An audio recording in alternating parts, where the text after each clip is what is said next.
Good afternoon. We're on the air, it seems. How you doing, brothers and sisters out there in Fireland? Is that Fireland? Is that a place? Fireland, yeah. This is Ronnie K. Tommy A to my right. We got some extinguished guests this afternoon on our show. I should say extinguished guests, yeah. Distinguished guests on our show. Welcome to the Backstep with the Backstep boys. Tommy and I have been doing this about 10 years, and we are live from FDIC. And it's so far, it has not disappointed. Let me introduce our guest. This is Assistant Chief Gary Krichbaum to my right, your left. Gary is currently with the First Responder Center for Excellence. And this is gentleman to my left is Battalion Chief Tracy, retired from the FDNY. We asked him to join us today for some color commentary and some good information. So with that, let's talk about FDIC a little bit. We're going to let Gary speak a little bit because it's his first time here at FDIC. Really? It's my 32nd year at FDIC. Jerry, how many FDICs you got? More than 20. More than 20. Tommy? 15, 16. 15, 16. So we've all been here. We've all been here before. It's Gary's first shot. We managed to drag him out of his house and bring him to Indianapolis. So Gary, what do you think? What's your perspective on this? Wow, wow, and wow. It has not disappointed. And I should have been doing this years ago. This was on my bucket list. And I'm glad that I'm here.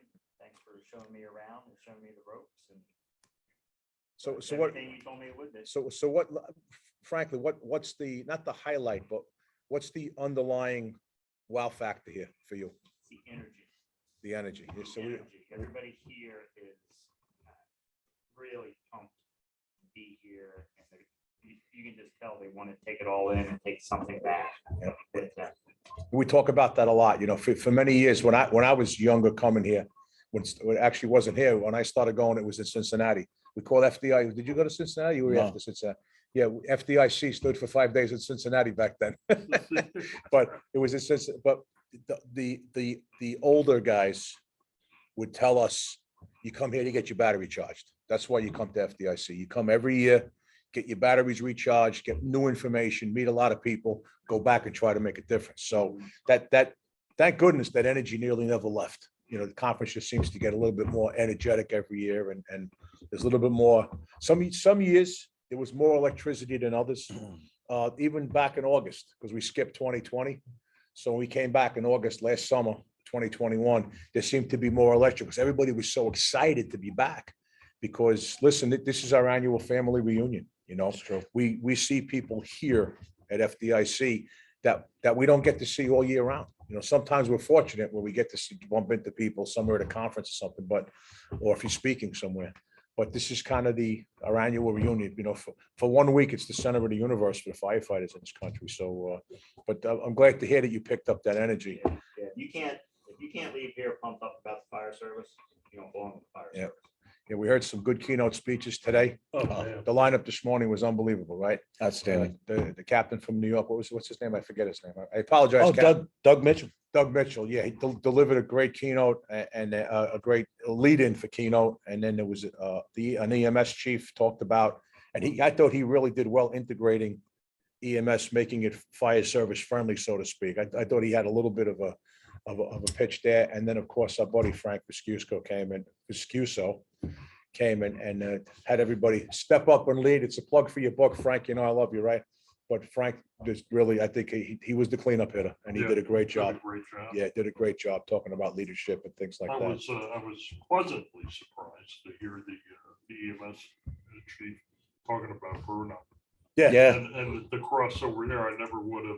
Right. I wasn't expecting. Yeah. So that was kind of cool. He transcends. Yeah, he does. Yeah, he Take does. his principles of He it does. anywhere, He does. you know? Quick story for you, ladies and gentlemen at home, and then for our guests. About 4 or 5 years ago, Tommy, we come into this room at this moment in time 5 years ago to do it's just the two of us. You know, we weren't thinking about bringing guys like you here. And it's 2 minutes to showtime, and here comes Brunacini in with a shopping bag. And we say, "Hey, Chief." He goes, "How you doing?" Puts the bag down, takes a seat. So we look at each other and say, when we looked at each other, we both said to each other mentally, "I'm not asking him to leave." He said, "I'm not asking." So we can hear each other saying it all and didn't say it out loud. So he just sat down and we did our show. And he kind of chimed in, and we got into stuff like customer service, which, you know, he was kind of big on. You know, at one time, he had a guy at the scene of a house fire with the vested customer service representative on the back. And that was the guy who stood there with the family who just evacuated their house that was burning down, who helped them get to a hotel, get them financing, get them the Red Cross and all that stuff. So he called them, so we started talking about customer service. So we got into this kind of big rap, and we spent an hour with Chief Brunasini, unexpected. He was actually booked to be on the next show and got Wow. there an hour early by mistake. We didn't complain. We didn't throw him out. What the hell? How could right? you? Why not? Yeah, why not? So it was kind of cool. So, so our message every year when we open up our show here at FDIC is, if you've never been here, take it from an assistant chief of a large fire department who recently retired and he's doing something else now, who's never been here and kind of regrets not having, come before to get that battery recharged, that vibe. Some young kid said to me yesterday after my class, he said, the neatest part about being here, he says, everybody's into the job here. Right. Like there's no slugs. Every fire department, you have your slugs and you have your dregs. And what did he say this morning? You have your, what did Frank say? The corner mutts. Yeah. Oh, we The know, corner we mutt. all have them. A couple of years ago, I heard Tony Castros was on stage. He called recliner snipers. They sit back in the recliner and shoot at everything, right? These are all the people that you wish you had 1,000 of. Yeah, exactly. So there's no everybody's here because they want to be here. And I'll tell you guys statistically, I worked on staff here for 7 years and it hasn't changed. About 68% of the people who were here, participants, pay their own way. Amazing. So all these guys, almost 2/3 of the people who were here saved that $20 bill every week out of their paycheck to come to this conference every year because the department maybe doesn't have the budget or They're whatever. coming from all over. All over the I've been country. reading on All over the Oh, world. yeah, the world too. That's The why I think, UK, Brazil, Australia. I think Bobby, Spain. Bobby,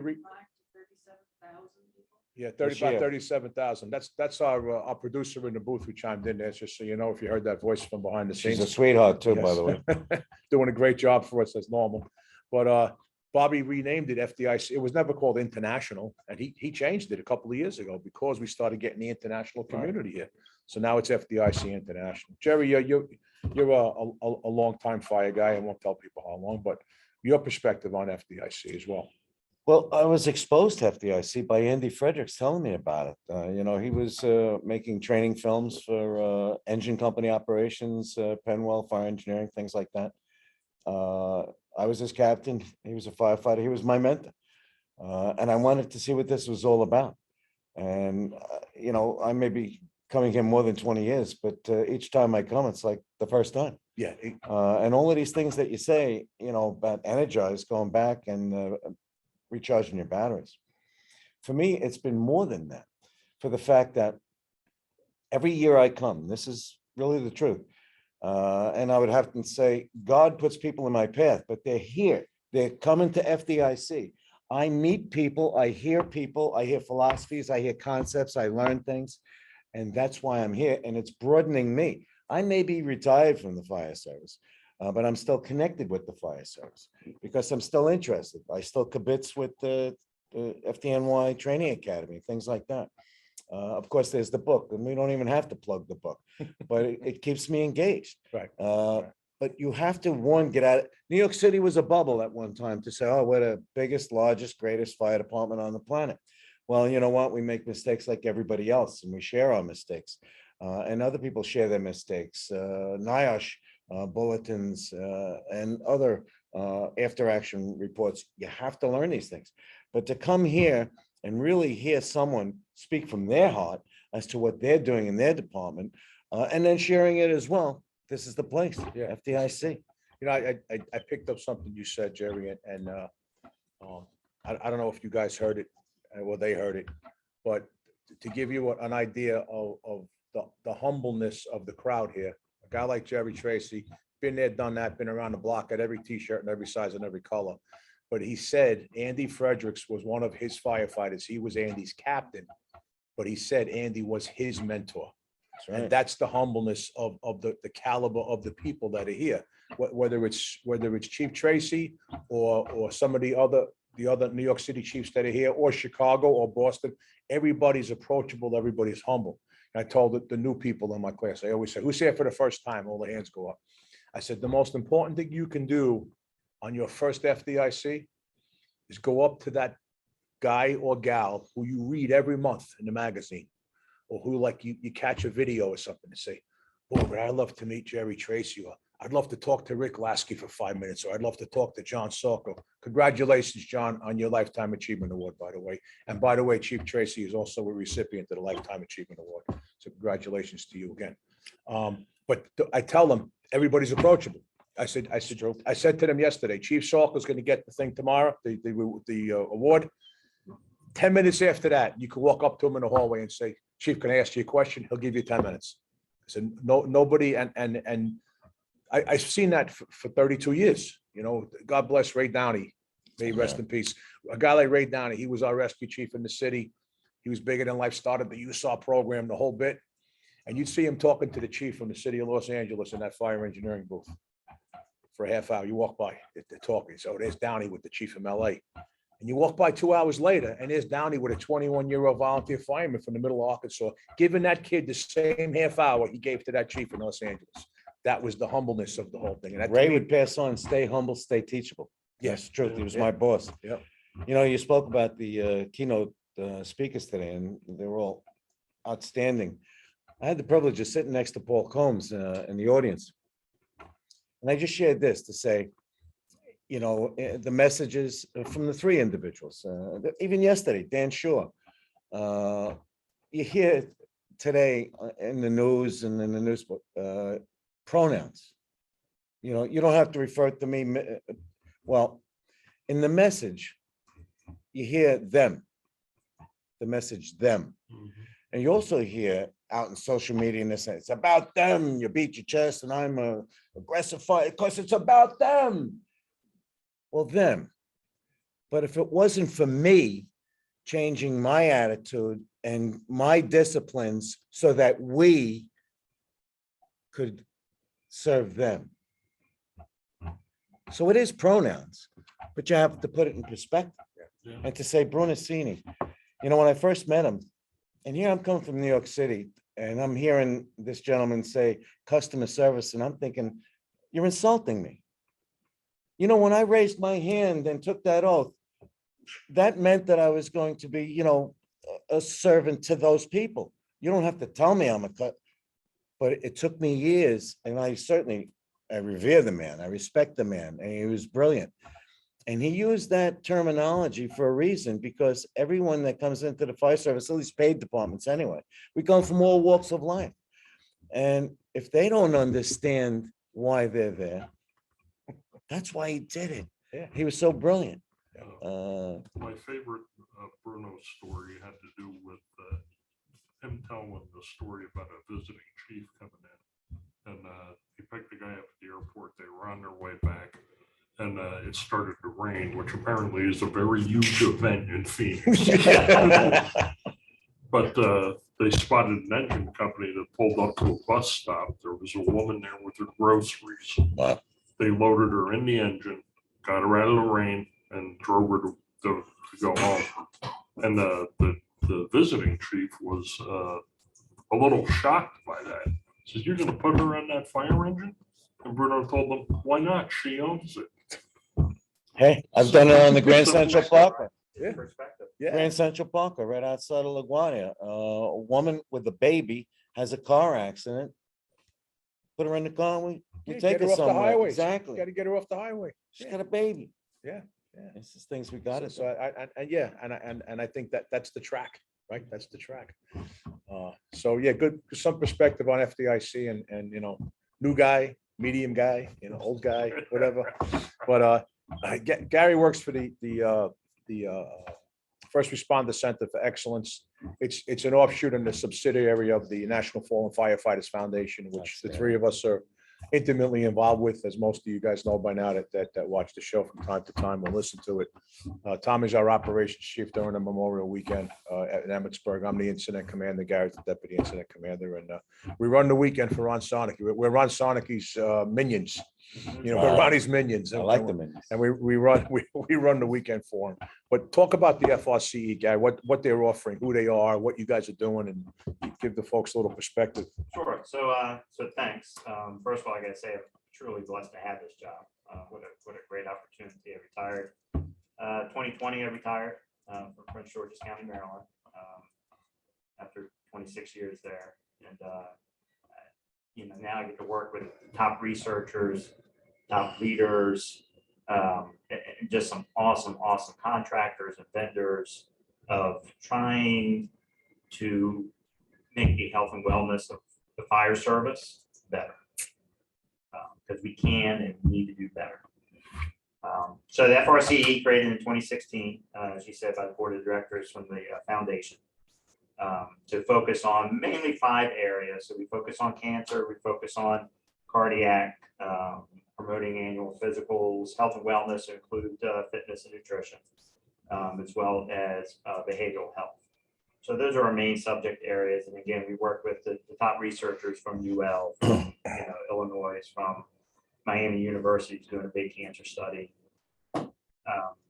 And Sarah Janke and her group, if you ever read a research paper on fire service, anything, that's who I get to work with. Okay, cool. So, we're helping provide resources to do the research. We also create programs, awareness programs that you can access off the website. Anywhere from a 10-minute, sit down and watch to a 30-minute drill. We offer a lot of behavioral health classes. Our stress first aid is very popular. The reason that they created the FRCE was mainly the catalyst was the stress first aid. They were so successful in doing that other agencies, EMS, police, corrections, 911 dispatchers were looking to gain access to. So are you serving all of those agencies? Yeah. Okay, When it says first responders, is truly. it's everybody. It's all inclusive. everybody. That's nice. So we're able to reach all those entities, and then, like I said, just being able to focus on those key health and wellness areas, and that allows the foundation to continue doing all the good work. So how's the reaction or the exchange from other than the fire service, from EMS, from police, from law enforcement, and are they engaging? So they are engaging. We get a lot of interaction, a lot of requests from law enforcement, and we're starting to get a lot of requests from EMS. Doesn't appear to be a lot of resources dedicated to them. So that, as that word kind of gets out, the appreciation for it is very obvious, and there's a hunger. No, how about that? How about the fire service? How interested are they? And I'm asking you this for a reason, because this audience has to hear it from you, and they're going to hear it from me. So the information, there's a hunger for the information. There's a disconnect between gaining the information and implementing. Oh, I agree. So the information is there, and I'm telling you, there's tremendous amount of research that's floating around. Oh, absolutely. And it's there. The fire service just hasn't quite figured out A, where it's at, and B, what does it really say. We're trying to be that conduit to take that research world and that language and put it into fireman language. Fireys So we can understand it, and more importantly, so we can implement. and use that information. That's only one part of it, because there's a percentage of firefighters out there and fire service people that once you mention health and wellness, it's gag me with a spoon. And I'll tell you something. Cancer, it's a fact. And how about, on social media, clean cabs don't make grabs. Are you the guy who said that? Clean cabs don't make, what are you trying to tell me? Are you trying to tell me that you're this aggressive firefighter? We don't clean up the cab, we're ready to go, we're ready to rescue people? Well, I'll tell you what. There's spouses of firefighters that have contracted cancer because at one time we used to bring our work duty uniforms at home and they did the wash. There you go. And they just did a study on at a fire, a simulated fire, and they had this powder and it was in the smoke to show that it gets on your PPE, gets on your gear, gets on your helmet. And they had a child, a child of a firefighter, and how this powder could be traced with, a type of black light. Exactly. And that powder went all the way home. So if you don't think cancer is real, then you know what? You got a problem. Just thought I'd say that. Yeah, well, you know what? It kind of came to light heavily in the last 5 to 10 years, the cancer Right. issue with the fire service. So we knew, meaning the folks that come here and Yeah. the researchers, that this is not, this change is, it's gonna happen. It's evolution, not revolution. Right. It's gonna be slow, Big time. deliberate.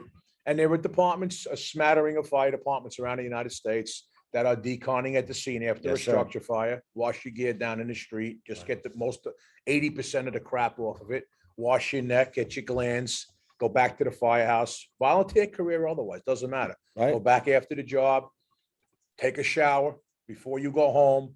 Don't take your crappy clothes home with you because your wife has to do your stuff or whoever is living with you.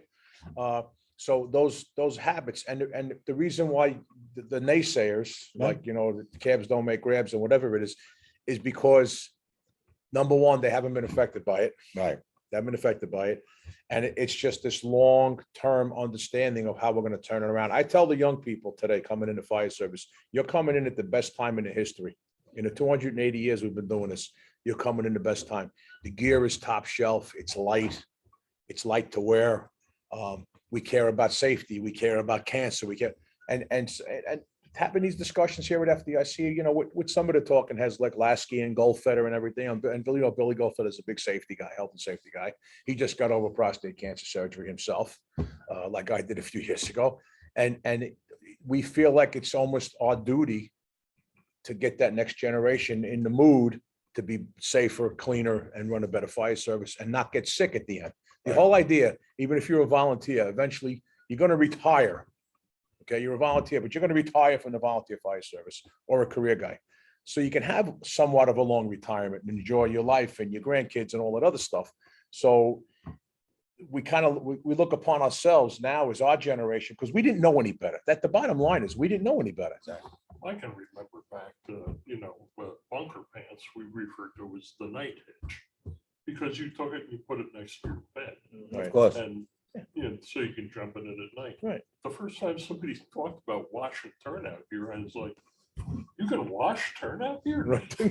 Why? Yeah. Yeah. Even when I started, we never did that. No, because we didn't know any better. But now the kind of the work you're tied up with now with the Thank you. researchers like Sarah Jenke and all those other Denise Smith and all. Oh, Denise, and- yeah, God bless her. Denise, yeah. And they're coming up and saying, you know what, kids, you turn out gear off gases for 45 minutes after you're done. So if you jump back in the cab with the heat on in the winter, all that stuff is off gassing and you're breathing it in and it's absorbing into your skin at the same time. So did we know that before 5 or 10 years ago? No, we know it now. So why not make the change? Why not give the young firefighters a chance to have a healthy career? Look at the Boston Fire Department, for them to be a model here in the US. Ottawa Fire Services, Ottawa, Ontario, have set the example up there long before us. Yep. So I mean, there's departments doing it and they understand why. Yeah. So, Well, and the bottom line is that, these are the facts. So 1.7 million Americans a year will be diagnosed with cancer. 1.7. 600, almost 600,000 of them will die. Right? Those are large numbers. But when you look at the information on the Fire Service Cancer Network, we, the fire service, are 9 times more likely to get cancer. Wow. So think about those numbers. Yeah. We're 14 times more likely to die from cancer. Think about, It's And because of those are our exposure. and there's Right. studies out there, and if that doesn't convince you, right? That's not Children- enough. Children of firefighters are 2 times more likely. to get That's cancer. interesting. That because we're bringing it home, like he said, It's everywhere. That's a great study. I saw the same thing when they traced all with the that. powder yeah, It went from the fire ground right to the into firehouse, to the Exactly. car, right to the into house. on the couches. Unbelievable, Yes. unbelievable, It was unbelievable. everywhere. Really? 2 times. So, and the thing, when I was running the training academy, I used to tell a lot of the younger recruits, you signed up to be a firefighter. You didn't sign up because you wanted to get cancer. So, We used the same track with the Everyone Goes Home program, with the safety program. So how many of you, when you took your oath or when you joined the volunteer fire department, signed a paper that says, I would like to die doing this? Mm. Nobody said, I'll die. I'm willing to die. It doesn't even say that. So now same thing with getting sick. You know, I'm okay if I get sick. Well, you know, you're not okay if you get sick. You know, and every illness and every line of duty is a serious thing that we have to look at and say, how do we prevent this from And happening it's not again? just cancer, it's cardiac. Yeah, it's cardiac, yeah. It's sudden cardiac death. Boston's doing some amazing stuff, not Absolutely. just on cancer prevention, but I know they've partnered with O2X for a complete health and wellness. Yeah. So here's the thing about Boston, and I say this with brotherly love. It took a catastrophic disaster for them to make the change. Okay, all of a sudden, like 50 guys were dying of cancer at once because they didn't wear masks forever up until about a year ago or 3 years ago. They just started to wear a mask where other places started wearing a mask a little further down the line. So they took a catastrophic cancer cluster in their fire department to say, wait a minute, what are we doing here? And that's been kind of the fire service model. Yeah, right? yeah. Something tragic happens. I'm not and, picking you know, on Boston, it- but that's but- what motivated them. So the message is, don't wait for that to happen. No, and that's what I was just kind of leading into was now we're working with researchers that with almost certainty can predict those tragedies. Regardless of whether it's, you know, cancer or any kind of disease or injuries or, you know, they can kind of predict based on what they're seeing in the numbers and the data. And the Trends. data doesn't lie. You know, Yeah. data is what it is. That they can We predict. pick up and the therefore trends, We can yep. prevent before instead of waiting for. So I think that's the message, and I don't know if you agree with me or Oh, I not. agree. I'm It's- thinking it's- also it's- PTSD. Is don't wait. Yeah, whatever we're discussing today, it's serious stuff. But the thing is, don't wait till you have a cancer cluster. Don't wait until you have a suicide in the firehouse. Don't wait. Just small changes. Yeah, just go a it's long it's way. it's little Something- tweaks. Yeah. Something I'm curious and for what you guys are doing, your behavioral health piece. Is it based on programs for departments to adopt, or is it hands-on? So we offer a stress first aid program, which is extremely popular. Yep.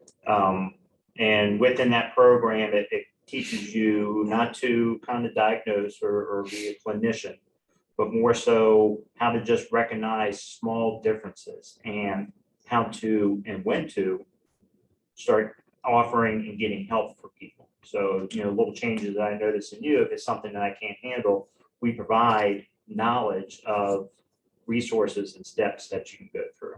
In addition to that, we try to be the kind of the depository of information and resources. So if you are running a department, you're a chief in the department, and I get this probably about a couple times a month. Hey, I'm now the safety, health and wellness, health and safety, whatever you want to call it, officer. Well, what do I do? You know, they just made me this new title. What do I do? Right. So we get resources, and especially with the behavioral health component, they can go there and find those resources. You made a comment that I didn't sign on to this job to die. PTSD. Every department, you may have come across the firefighter, that they take chances. They have self-esteem issues. They don't know it. We don't know it. But yet they become so aggressive. They want to die a hero because of their esteem issues. They want to die with the pipes and drums playing it. In other words, that's where they're at mentally. And we don't even think that that's an issue, but it is an issue. It's part of PTSD, Oh, absolutely. you know, because, oh, a guy committed suicide in your house and you didn't pick up, what were the, in other words, there had to be some sort of warning signs. So one of the nice things that we're just now starting to work on is how to implement behavioral health screenings with your annual physical. So instead of That's waiting interesting. for you to decide I need help, Right. if we can, just like, you know, we're doing all this preventive, you know, strategies on an annual basis for hopefully for a lot of folks, then we can also start with your mental health so we can identify it before it gets to that point. That, I think, for the behavioral health component is going to be a game changer. It should be. Yeah. Thank you. Should be. Wow. So we're doing a lot of good stuff to make fire Sounds like service better. So the programs you guys have, is it all online, downloadable kind of stuff, or do you actually go out and deliver programs? So we do have online components. We have programs that we can deliver in person. Stress first aid. We have stress first aid instructors all across the country. So if department, no matter how small or big, wants a stress first aid class, they can go onto the website, request a class, and then we have coordinators for that. We also have a stress first aid and other classes that are just strictly online. We talk about rhabdo. We just posted a new rhabdo awareness. Rhabdo. What be rhabdo? What be So rhabdo? rhabdo is a medical condition. Basically, it's a very dangerous medical condition that you get from overexertion. Mm. So we see that a lot in the wildland firefighting community. So is it a cardiac condition? It can lead to cardiac issues, and basically it's just that the body starts breaking down itself because it's just so exhausted. That No it's just kidding. kind of starving for anything, and it starts breaking down, Interesting. some major tissues. So So I thought I read something with that acronym in there, and I didn't understand it because they didn't explain the acronym in the article, whatever it was, so wow, that's pretty wild. yeah, so we focus too on the wildland community. We get 3 or 4 programs online, awareness programs for that. It's a good thing because Tommy State is on fire again. Can't you keep the fires down here, Tom, where you are? This is the season. Tis the season, yeah, it is the season. So we kind of did a piece of safety health here and stuff, which is prominent today. Jerry, any other overarching thoughts on what we're talking about now from your perspective as a seasoned chief in the city, in a large urban city, Well, I was pleased to hear that you have, let's say, research, institutions that are helping you. You mentioned vendors. I'd like to say, and not, this has just happened to me, meaning there's a whole lot of vendors out there. Mhm. You may not want to hear this. Well, vendors approach the fire service for whatever their goods are. Some of which want to give you, try this tool out, this and that, or they approach the fire service for information. And I'm really talking in the field of technology. Because for me and what I like to share, certainly is high-rise firefighting operations and, tall buildings, stuff like that. And I believe, and even for fire department's response, there's a lack of intelligence. And it's, smart cities, smart firefighting. Smart cities have all of this technology that helps them survive. We know how much electricity is being used here and things like that. Well, we need intelligence responding to fires. Some of it can be pre-incident planned intelligence, but I need it to be a little bit more dynamic than just looking at a sheet of static information. So I've been, let's say, approached and even reached out to different vendors that are in that field where they can write programs of technology and stuff like that. And one of those vendors, or if you want to call them technology houses, let's say I was exposed to, and I wanted to help them get off the ground because it was going to help me. It was going to help me, meaning it was going to help the fire service. And with that, they have a booth down there. And I contacted them to say, well, I'll tell you what, I'm putting on a presentation today. And in that presentation, I'm going to be talking about the intelligence that's not here yet that I would like to see. And I even gave demonstrations. And nobody from that company came up to sit in on the presentation. So you know what? Be careful of who you give information. I mean, I wanted them to get off the ground, but if you're going to give and produce something for the fire service, well, we got to be partners. You're not a firefighter. Come up with your programs. It might sell and may not sell. But really, we got to be I'm not looking to become a salesman for you. I don't want to become a salesman for you. I just want you to give us what we need. You'd be a hell of a salesman. Oy Joe. vey. This guy could sell ice to Eskimos in February. Okay, Exactly. he could do it. But you're right. We talk a lot about the fact that the fire service and all the 980 vendors that are here, is part of the fire service community, called the fire Exactly. community. Okay, and that reaches far. It goes to the researchers, they're part of our fire community. The firefighters are part of the guys that sell the fire truck. It's the fire community. So part and parcel to what we were just talking about the first 20 minutes about research and health and say that was all an effort to pull the community together. 5 years ago and back, there was a lot of research being done, but none of those research talking to each other. Exactly. There were cardiac research going on here. There was cancer research. There were 50 different research things going on in 10 different laboratories. They weren't talking to each other. So, now we have this organization that can hopefully pull it all together to put it in some semblance of order. But that's the other step. And that goes back forever. Oh, true. They're With selling you them- what you think with they the- think what you they need. You need. Exactly. And 20 years ago, Goldfeder got on the stage right here at FDIC and said, by the way, he says, I love the Motorola people, but they're telling me what I need on the fire ground. It's time we told them what we need. There you go. He says, they sold me a radio. I told them I'm using it for a door shock. That's it. He says, it's time we tell them, here's what we need. You need to build it. Exactly. Because they're just doing whatever they think. So it's the partnership is important. It's also a slippery slope. Yeah. Because you're retired, so you could sit down with them and you can hobnob, negotiate. It's difficult for a sitting, I would assume, a sitting chief who's got a municipal job Exactly. to sit down with that guy and say, you know what, you should really make this program. It'll help us. Because now it looks like collusion and it looks like It's true. he's getting 10% under the table and all that other crap that goes on. Because we have a trust factor in this country right now. Nobody trusts anybody. It's nuts. So but at the end of the day, Jerry, I think you hit it on the head.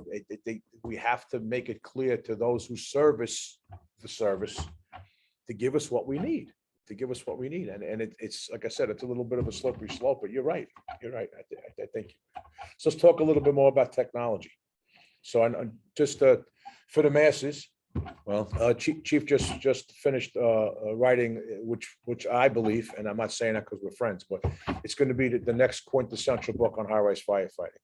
He partnered with a guy named Jack Murphy. Jack Murphy is a code expert, an internationally known code expert, and a built environment guy who he covered that portion of it. You wrote the tactical portion, correct? And retired Assistant Chief Jim Murtaugh from New York wrote the command portion, and the three of them put their heads together in 2 years. only brought a About whole 2 new years. dimension to the book as well, Yeah. because we're introducing concepts that are really not, the fire service hasn't been exposed to. Right. That's which is why I said it's going to be the quintessential Right. book, because it's stuff that no one's talking about yet. So it's cutting edge stuff. But from your perspective, when you're looking at high buildings or what they term the vertical challenge, which I love that, and it is the vertical challenge, right? So what did you research and what did you turn up in terms of technology in big buildings, in high buildings? What have you seen and what should we be doing? Well, we should be understanding, the building systems, if you will. The alarm systems, the protection systems, both, mostly active. I mean, we understand the passive systems, they can fail as well. But it's also to really understand the fire dynamics, and you're well aware that, there was books out, there's very few books out on high rise, but you hear the internal environment of airflows in high rise buildings is subject to stack effect or chimney effect. It's more than that. And we needed to really partner with the likes of the National Institute of Standard and Technology, the NRC up in Canada, and now, of course, UL, and UL has really taken it to the next level. But why I'm saying these things is we needed to really be educated into what fire dynamics, we used to call it fire behavior. Behavior is subject to a human or an animal, and fire is neither one of those things. So we call it fire dynamics. What will fire do? And quite frankly, there's also the understanding, if you really look at it in essence, many of the models, if you will, or even codes based upon fire behavior was all subject to a room that was 12 by 12 and how fire behaved in it. But the high-rise building or a low-rise building or a warehouse for that matter is not the 12 by 12 room. Not an Amazon. Not at Right. all. It's not the truth. Not an Amazon. Or even Or a San Walmart, Jose, or a Walmart. Home Yeah. Depot, Home Depot, San yeah. Jose. So there, I was involved in the research, if you will, on fire dynamics in high-rise buildings. And really, for me, it was a 14-year quest before we really acquired a high-rise building where, one, we could study smoke management. Chicago joined the effort. They acquired a vacant high-rise residential building. We conducted 18 burns in that building, two of which we replicated wind-driven fire. And that caused us to go out to Governor's Island just to study wind-driven fires. And that information really gave us the foundation of now understanding fire dynamics and a new term in our language, flow paths. And, people were laughing at that stuff. We had an alternate, let's say, approach or alternate attack with a nozzle that was being used for an alternate vantage point. It happened to be the floor below because that's the most common. We'd like to call it the high-rise nozzle, not the floor below's nozzle, or as social media would call it, the coward stick. The coward stick, yeah. I heard that. Exactly. And whoever that person was, or persons that called it the coward stick, I could look them in the eye and say, you've never been in that hallway leading to the fire department, for you to call it the coward stick. But there's so many things and innovations, and Jack had even mentioned it this morning, there's elevators that are going to be controlled by magnets. They're going to go not only vertical, they're going to go horizontal to other buildings, other places. That's just one thing. But also, there's more studies and people with disabilities. A high-rise multiple dwelling apartment house. Do you know what the percentages are of people that may have some sort of a disability? We're not talking about a wheelchair or oxygen. It could be upwards of 1/4 of that building may have some sort of an issue. Not even talking about autistic children. And how do we handle them? Yeah. So, there's a whole host of things that are in the book. Battle planning is in the book. It's a step beyond pre-fire plans. Well, Things one like of the that. things that I heard you guys talk about, I'm fortunate to know all three of those guys. And Jim Murtaugh, I think he just turned 80 recently. He was an assistant chief in the city, but he was my college professor when I started at John Jay in 74. So I know Jimmy 45, 48 years, whatever it is. But one of the things that he talked about, because once in a while we get together and Jack Murphy, myself, we had the breakfast with Jimmy Exactly. before he moved to Florida. We had that breakfast quite often. And he talked about just at the onset of the book, he talked about the human elements part of in a high-rise building. Now, the fire we just had in the Bronx in January, 17 people got killed. That was a cultural thing. Yes. Because all those people in that building came from a small city or village in Africa. And they were living in one-story huts, buildings, shanties, apartments, whatever. There's nothing high where they come from. Now we brought them over to New York City in the US and put them 15, 18, 20 stories above the street. So that's part and parcel to the vertical challenge, if I may, with your permission, is that, we got a couple of 99 stories now, Hudson Yards, 99-story buildings. What are we doing with the people in that building? What I'm not talking about training and having them stretch a line down the hall, but what to do when the damn building's on fire? We're taking people, putting them 100 stories above the street. You can't, even walking down the stairs is going to be a chore. It's going to take an hour and a half to get down to the ground. So and Jimmy talked about that a lot. He says, we have to do something with the people who live or work in a commercial high rise. So did you guys cover any of that in the book? Did absolutely. you talk about that? Yeah. We speak of past events, 43rd Street. We had a couple of gentlemen leave their apartment. The fire was on the 27th floor and they came from the 30s. And the reason they left their apartment is they saw the fire trucks down the street. Human behavior is a biggie.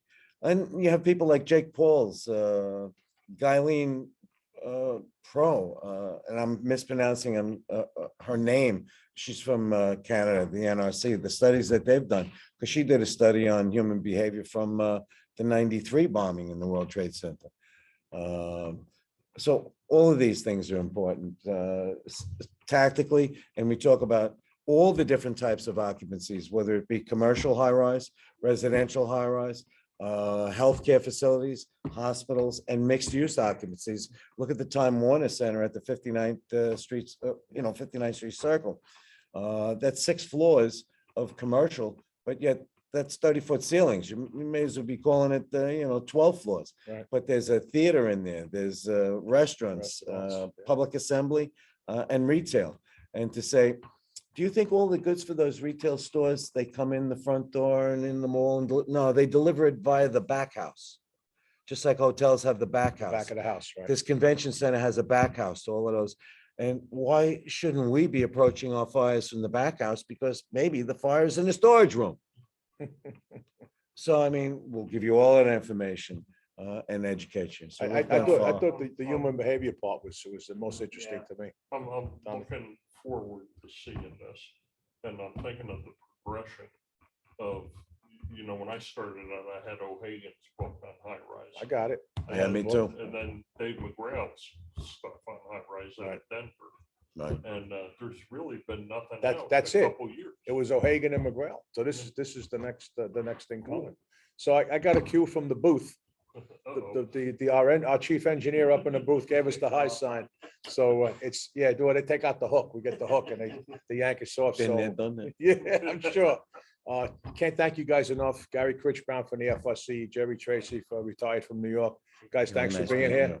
Yep, thanks for being here. We appreciate you guys forever and ever. Tommy, We're, closing remarks. see you guys on the backstep when we get back to doing radio, because we have faces for radio. Yes, Tommy and I have face for radio, that's for sure. But they say for some reason, they keep putting us on screen. I don't get that at all.